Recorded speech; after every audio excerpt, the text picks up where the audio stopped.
کہ جن لوگوں کو وہ سپورٹ کر رہے ہیں اور جو چیز وہ کر رہے ہیں پاکستان میں لوگ اس سے متفق نہیں ہیں. تو ایکچولی یہ ایک چارج شیٹ ہے جو عمران خان صاحب نے پاکستان کے آرمی چیف کو بتائی ہے کہ جناب یہ چیزیں آپ کر رہے ہیں، یہ چیزیں آپ نہ کریں، بند کریں یہ کام. اچھا، ایک تو عمران خان صاحب کی جانب سے یہ چارج شیٹ ہے اور یہ پیغام صرف پاکستان کے آرمی چیف کے لیے نہیں ہے، پوری آرمی کے لیے ہے، اسی لیے اس کو پبلک بھی کیا گیا ہے. دوسری جانب سے کچھ لوگ یہ پروپیگنڈا کر رہے ہیں کہ عمران خان نے منتیں اور ترلے شروع کر دیے. میں نے لیٹر آپ کے سامنے پڑھا ہے، اس میں کہاں ہے منت اور ترلا؟ ایک بندہ کہہ رہا ہے جناب آپ نے یہ بھی غلط کیا، یہ بھی غلط کیا، یہ بھی غلط کیا، یہ بھی غلط کیا، یہ بھی غلط کیا. 6 چیزیں غلط بتا کے وہ نصیحت کر رہا ہے کہ اب نہ کرنا، بعد آ جائے تاکہ معاملہ ٹھیک ہو جائے. اس میں منت کہاں ہے تو ترلا کہاں ہے؟ کوئی بتائے مجھے. یعنی عجیب و غریب قسم کے پاکستان کے اندر جیسے ہی پہلا ٹکر چلا نا کہ عمران خان نے آرمی چیف کو خط لکھ دیا تو اس کے ساتھ یہ ایک پروپیگنڈا میں دیکھ رہا تھا شروع ہو گیا عجیب و غریب قسم کا. جناب عمران خان لیٹ گیا، عمران خان جو ہے وہ بیٹھ گیا، عمران خان کا یہ ہو گیا. بھائی فوج عمران خان کی ہے، وہ کہتا ہے، اور وہ کہتا ہے اس کو ٹھیک کرنا ہے. یہ لیٹر نواز شریف صاحب بھی لکھ سکتے ہیں. اور اگر نواز شریف صاحب کو سمجھ آ جائے کہ جناب یہ، اور میرے خیال میں ہونا یہ چاہیے کہ ساری پولیٹیکل پارٹیز کو نکل کے بیٹھنا چاہیے اور مدد کرنی چاہیے کہ نکالو فوج کو اس کے اندر سے.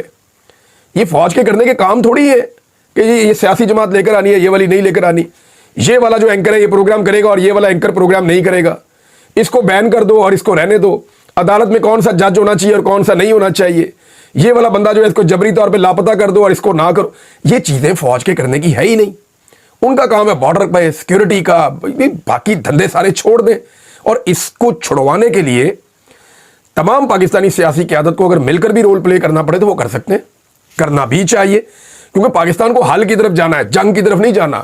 ہم نے کوئی جنگ نہیں کرنی اس ملک کے اندر، کوئی تباہی نہیں پھیرنی پاکستان کے اندر.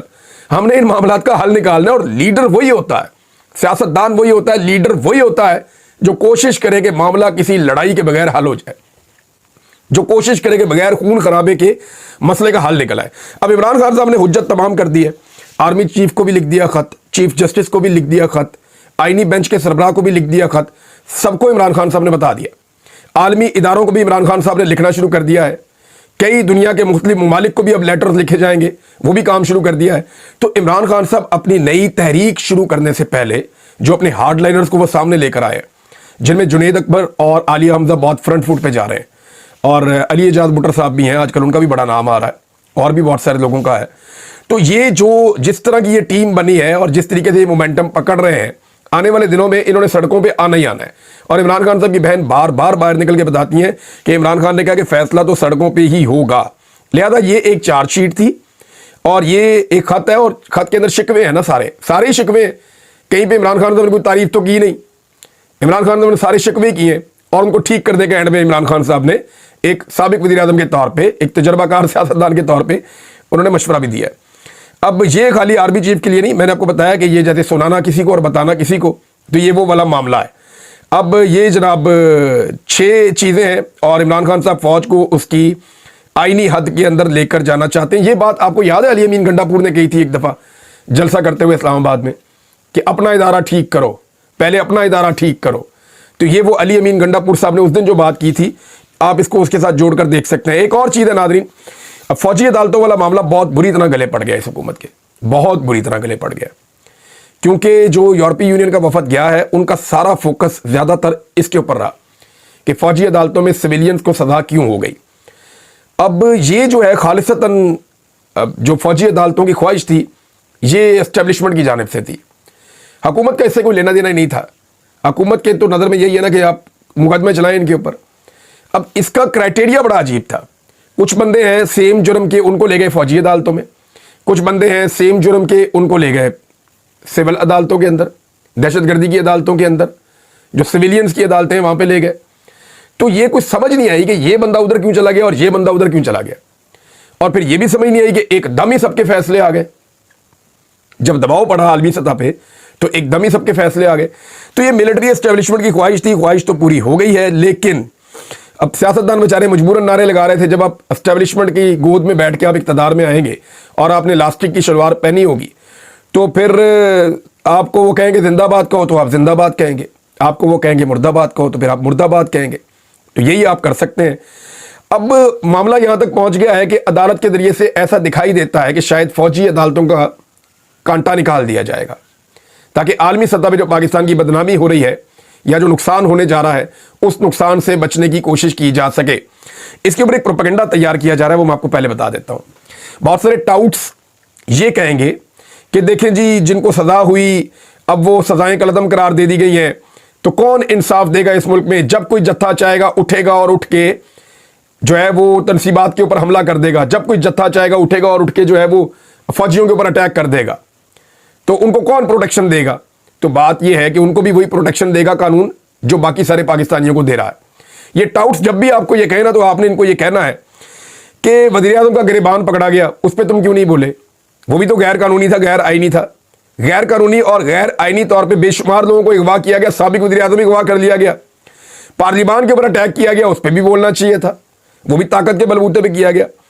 آئین اور قانون کی بار بار دھجیاں اڑائی گئی, ملک کے اوپر بار بار مارشل لا لگایا گیا اور 250 مقدمات کر دیے گئے ایک سابق وزیر اعظم کے اوپر. ایک صوبے کے وزیر اعلیٰ کو 2 مرتبہ لاپتہ کر دیا گیا, پھر گولی تک چلا دی گئی نہتے لوگوں کے اوپر, پرامن لوگوں کے اوپر, پاکستانیوں کا مینڈیٹ چھین لیا گیا. تو یہ معاملہ یک طرفہ نہیں ہو سکتا. جب اتنا ظلم اور بربریت ہوتی ہے تو پھر دوسری طرف سے پبلک کا ایک ریئیکشن آتا ہے, وہ آبویس ہے. لیکن عمران خان صاحب کا یہ ماننا ہے کہ جو ریئیکشن پبلک کا آیا وہ اتنا نہیں تھا جتنا اس کو بنایا گیا.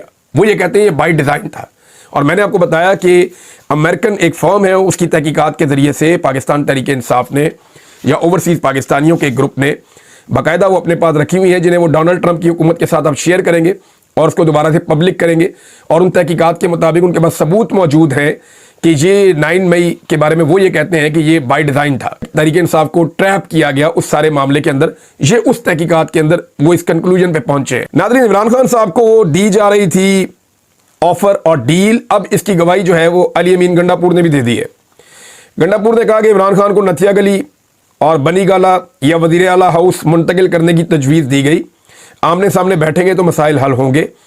ایک بار 80% اور دوسری بار 99% معاملات طے پا گئے تھے. عمران خان پہلے کارکنوں کی رہائی چاہتے ہیں, پرابلم یہاں آ کے پھنس جاتا ہے. عمران خان تو کہتے ہیں پہلے میرے کارکن سارے بندے چھوڑو اور مجھے انصاف دو. اب چیزیں چل رہی ہیں, 1-2 دن میں ملاقات ہوگی. اب جو پیچھے ہٹا اپنی زبان سے پھرے گا. یہ اسٹیٹمنٹ علی امین گنڈا پور صاحب نے دیا ہے. وکلا نے ناظرین احتجاج کیا کل کے دن میں اور بھرپور احتجاج کیا. اسلام آباد ہائی کورٹ میں عدالتوں میں پیش نہیں ہوئے, لیکن نئے ججز نے اپنے کیسز شروع کر دیے ہیں سننا. لیکن وہاں پہ سرکاری وکیل ہی گئے اور ایک مخصوص چیمبر کے ایک کیس تینوں عدالتوں کے اندر لگائے گئے ہیں. اور یہ خبر دی ہے مطیع اللہ جان صاحب نے. تو آپ سمجھ جائیں چیزیں کس طرف جا رہی ہیں. شعیب شاہین صاحب کا سٹیٹمنٹ جو ہے وہ بڑا سخت ہے. میں چاہتا ہوں کہ وہ سٹیٹمنٹ میں آپ کو بتاؤں. شعیب شاہین صاحب نے کہا کہ میں جرنیلوں کو کہتا ہوں کہ اس جنت جیسے ملک کو تباہ نہ کرو. تم نے ریٹائرمنٹ کے بعد کسی اور ملک میں اپنی جنت ڈھونڈنا ہوتی ہے, لیکن 25 کروڑ عوام کی یہ جنت ہے اور اس جنت کو تباہ نہ کرو, نظام انصاف کو تباہ نہ کرو.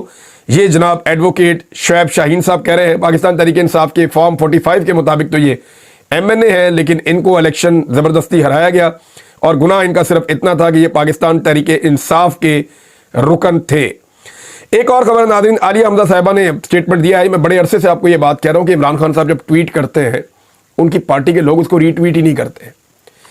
اور یعنی بہت بڑی تعداد میں یہ کہوں کہ اکثریت جو ہے وہ MPs کی, MNAs کی, سینیٹرز کی, جن کے اکاؤنٹس کی ریچ اچھی خاصی ہے. اور ان تمام لوگوں کے جو اکاؤنٹس کی ریچ ہے جو اچھی خاصی ہے وہ صرف اس لیے ہے کہ وہ عمران خان کے ساتھی ہیں. لوگ عمران خان کی وجہ سے ان کو عزت دیتے ہیں, ان کے بیانیے کی وجہ سے عزت دیتے ہیں. وہ لوگ عمران خان صاحب کے بیانیے کا بوجھ اٹھانے کو تیار نہیں ہیں اور وہ ٹویٹ کو بھی ری ٹویٹ نہیں کرتے. اس پہ عالیہ حمزہ صاحبہ نے ایک رد عمل دیا ہے. میں اسپیسیفکلی وہی بات بتا دیتا ہوں. انہوں نے کہا اگر کوئی سابق وزیر اعظم عمران خان صاحب کی بات, ٹویٹ اور احتجاج کا بوجھ نہیں اٹھا سکتا تو وہ اس وقت الگ ہو جائے اور ورکرز کو سامنے آنے دے. انہوں نے کہا آگے وہی جائے گا جو عمران خان صاحب کے بیانیے کے ساتھ چلے گا اور عمران خان صاحب کے بیانیے کا بوجھ اٹھائے گا. جیسا کہ آپ کو یاد ہوگا آدم سواتی صاحب, کتنی مار کھائی آدم سواتی نے, کتنا ظلم کیا, ان کی ویڈیوز تک بنا لی.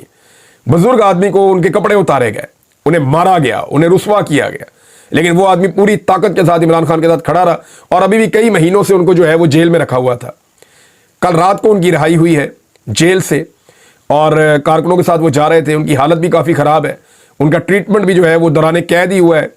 تو یہ اس ملک کے نظام نے کیا ہے ان لوگوں کے ساتھ جو سیاسی وابستگی میں اپنے لیڈر کے ساتھ وفاداری دکھاتے ہیں. اتنا ظلم تو کبھی سنا بھی نہیں تھا جتنا ظلم پاکستان تحریک انصاف کے خلاف ہو گیا ہے. ناظرین کچھ اور خبریں آپ کے ساتھ اگلے وی لاگ میں بعد میں شیئر کریں گے. ڈیولپمنٹس تو بہت ساری ہو رہی ہیں, لیکن عمران خان صاحب کے خط کے حوالے سے میں جاتے جاتے ایک بات آپ کو کہہ دوں کہ ابھی آپ کو 2-4 دن میں پتہ چل جائے گا کہ ایکچولی عمران خان صاحب کی پالیسی کیا ہے.